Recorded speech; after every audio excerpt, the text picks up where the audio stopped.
سلسلہ بیان چل رہا ہے مسائل شریعہ اور قرآن مجید کے حوالے سے ہے۔ آج ہم یہ بتانا چاہیں گے کہ سورہ یاسین پڑھنے کی کیا فضیلت ہے۔ کل ہم نے اس کا ذکر کیا تھا، آج اس میں سے کچھ چیزیں باقی رہیں گی جس کو بیان کرنا ہے۔ جو انسان ایک مرتبہ سورہ یاسین پڑھے گا گویا ایسا ہے کہ اس نے 20 مرتبہ 12 مرتبہ قرآن کو پڑھ لیا، مکمل کر لیا۔ ایک مرتبہ سورہ یاسین کا مطلب یہ ہے 12 مرتبہ قرآن پڑھنے کا ثواب عطا کیا گیا۔ اگر سورہ یاسین مرنے والے کے قریب پڑھی جائے جو حالت احتضار میں ہوتے ہیں، جب ان کے نزدیک سورہ یاسین پڑھی جاتی ہے تو مرنے کے بعد خود رضوان جنت انہیں کوثر کے پانی سے سیراب کرتے ہیں۔ سورہ یاسین میں پڑھتا۔ تیسرا فائدہ کیا؟ جو انسان سورہ یاسین پڑھے گا اسے 20 حج کے برابر 20 حج کے برابر ثواب عطا کیا جائے گا۔ جو انسان سونے سے پہلے سورہ یاسین کی تلاوت کرے گا پروردگار عالم اسے ہر شر جنوں سے محفوظ رکھے گا اور اس کی حفاظت کے لیے 1000 فرشتے زمین پر بھیجے گا۔ اگلا فائدہ 5واں یہ ہے کہ جب انسان حالت احتضار میں ہو اور اس کے سرانے سورہ یاسین پڑھی جائے تو ہر حرف کے بدلے پروردگار عالم 10 فرشتے اس کے سامنے سب دستہ کھڑے ہوں گے جو اس کے نماز جنازہ میں شریک ہوں گے، اور اس وقت یہ باقی رہیں گے فرشتے جب تک وہ دفن نہ ہو جائے۔ تو کتنی بڑی اہمیت ہے سورہ یاسین کی۔ میں نے کل بھی یہ بات کہی تھی کہ کسی کے ساتھ یہ کوئی ذاتی مالی پریشانی مشکلات ہو، کوئی اور دقت پریشانی ہو تو اسے چاہیے کہ ایک مرتبہ سورہ یاسین پڑھ کے امام محمد تقی علیہ السلام وہ صدا کے ہدیہ کرنے کا فائدہ یہ ہوگا کہ جب ہم امام کو تحفہ دیں گے تو ایسا نہیں کہ امام ہمیں کچھ نہ دے، مگر یہ کہ ہم سے مانگنا آتا، ان کے دینے میں کمی نہیں ہے، ہم سے لینا نہیں آتا۔ اب یہ دیکھنا ہے وہ کون سی چیز ہے جس کا ثواب سوائے خدا کا دوسرا کوئی نہیں جانتا۔ ان میں سے میں 10 چیزیں آپ کو بتاؤں گا، اور بھی بہت سی ہو سکتی ہے۔ 10 چیزیں ایسی ہیں جن کا ثواب سوائے خدا کے دوسرا کوئی نہیں جانتا۔ نمبر 1، اللہ کی نعمتیں۔ قرآن نے کیا کہا؟ وَإِن تَعُدُّوا نِعْمَتَ اللَّهِ لَا تُحْصُوهَا إِنَّ اللَّهَ لَغَفُورٌ رَحِيمٌ۔ اگر تم اللہ کی نعمتوں کو گننا چاہو تو وہ تمہاری گنتی سے باہر ہے۔ بے شک اللہ غفور بھی ہے، بخشنے والا بھی ہے، اور رحیم بھی ہے، رحم کرنے والا ہے۔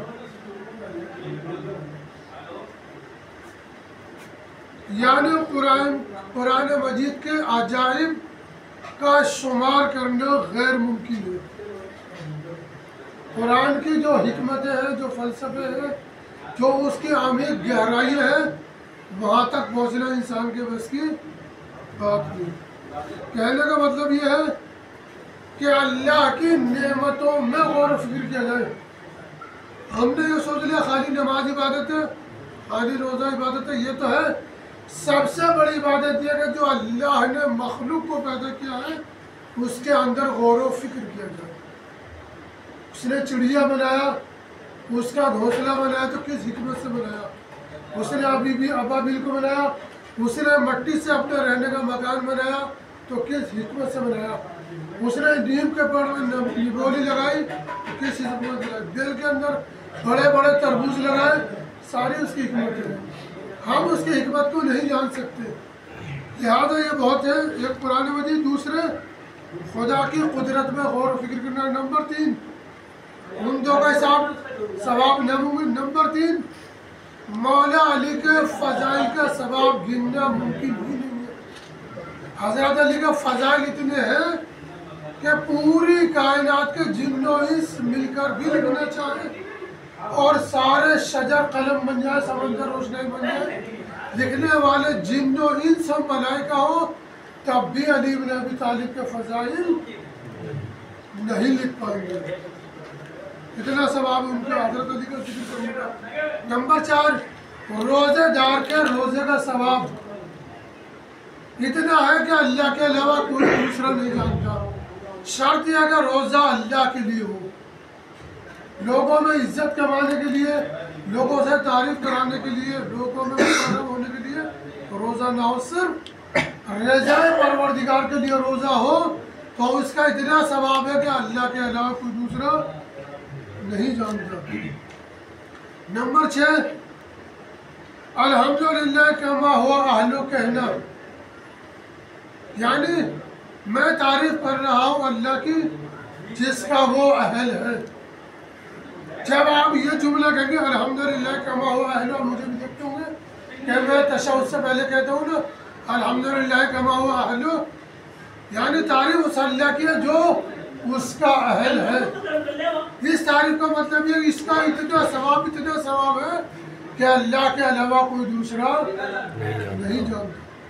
اس کے بعد 7ویں نمبر پر نماز جماعت، جب 10 آدمی یا اس سے زیادہ آدمی ہو جائے تو نماز جماعت کا اتنا ثواب ہے کہ اللہ کے علاوہ کوئی دوسرا نہیں جانتا۔ نمبر 8 جو ہے زیارت امام حسین، امام حسین کی زیارت کو جانا، امام حسین کا معرفت کے ساتھ ان کی زیارت کرنا اتنا ثواب ہے کہ اللہ کے علاوہ کوئی نہیں جانتا۔ نمبر 9 ایک دعا ہے جس کا نام ہے یا من اظہر الجمیل، یہ دعا انسان نماز کے بعد یہ کنٹینیو تلاوت کرے گا تو اس کا ثواب اتنا زیادہ ہے کہ سوا خدا کے کوئی نہیں جانتا۔ نمبر 10 وہ ثواب کرتے ہی ہیں، اس کا نام ہے صلوات بر محمد، صلوات کا اتنا زیادہ ثواب ہے کہ جو فرشتہ بارش کے قطرات کو گن سکتا ہے مگر وہ صلوات کا ثواب نہیں گن پاتا۔